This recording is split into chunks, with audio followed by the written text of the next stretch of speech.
Assalamualaikum, selamat datang di channel YouTube Hasan Alatas. Saya akan membacakan kisah aneh bin ajaib tentang mayat wanita yang dituduh berzina. Ada seorang wanita yang meninggal dunia di Madinah. Lalu didatangkan seorang wanita tukang memandikan mayat untuk memandikan jenazahnya. Ketika jenazah wanita itu diletakkan dan wanita tukang memandikan mayat mulai menyirami air pada tubuhnya, dia berkata, "Alangkah seringnya kemaluan ini melakukan zina." Namun, tiba-tiba tangan wanita itu melekat pada tubuh mayat itu dan tidak dapat digerakkan. Maka ia pun segera menutup pintu dengan tangan yang lainnya, sehingga tidak seorang pun yang melihatnya, sementara ia dalam kondisi seperti itu. Sementara keluarga jenazah yang meninggal masih menunggu-nunggu di luar kamar untuk mengafaninya. Mereka berkata, "Apakah kami sudah siap untuk mengafaninya?" "Sebentar," jawab wanita tukang memandikan mayat. Mereka kembali mengulang pertanyaan. Namun wanita itu tetap menjawab, "Sebentar." Kemudian ada seorang wanita yang masuk dan ia pun melihat apa yang dilihatnya. Maka keluarga si mayat mulai meminta pendapat para ulama dan fuqaha Madinah. Salah seorang dari mereka berpendapat agar memotong tangan wanita yang memandikan jenazah agar mayat wanita tersebut dapat dikuburkan. Sebagian fuqaha yang lain berpendapat untuk melepaskan tangan wanita yang memandikannya, karena orang yang masih hidup lebih utama dari orang yang sudah meninggal.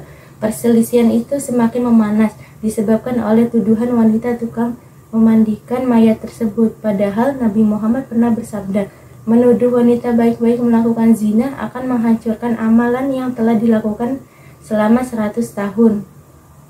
Ketika penduduk Madinah melihat kebingungan para ulama dan fuqaha itu, maka suami wanita yang meninggal itu berkata, "Di mana posisi kalian dari Imam Darul Hijrah?"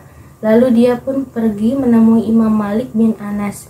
Ketika Imam Malik bin Anas datang ke tempat memandikan Zainah itu, beliau bertanya kepada wanita tukang memandikan mayat itu dari bilik hijau, "Apa yang telah engkau katakan pada mayat wanita itu?" Wanita yang memandikan mayat itu menjawab, "Wahai Abdullah, Imam Malik, aku telah menuduhnya berzina." Imam Malik kemudian berkata, "Masukkanlah beberapa wanita kepada wanita tukang memandikan mayat itu, lalu cambuklah ia sebanyak 80 kali sebagai bentuk pembenaran kepada firman Allah. Dan orang-orang yang menuduh wanita-wanita yang baik berbuat zina dan mereka tidak mendatangkan 4 orang saksi, maka deralah mereka yang menuduh itu 80 kali dera, dan janganlah kamu terima kesaksian mereka untuk selama-lamanya, dan mereka itulah orang-orang yang fasik." Kemudian masuklah beberapa wanita dan mencambuk wanita tukang memandikan mayat yang menuduh itu. Setelah lengkap 80 kali cambukan, wanita itu dapat mengangkat tangannya dari tubuh si mayat. Kemudian orang-orang yang hadir berkata, "Jangan berfatwa selagi Malik berada di Madinah."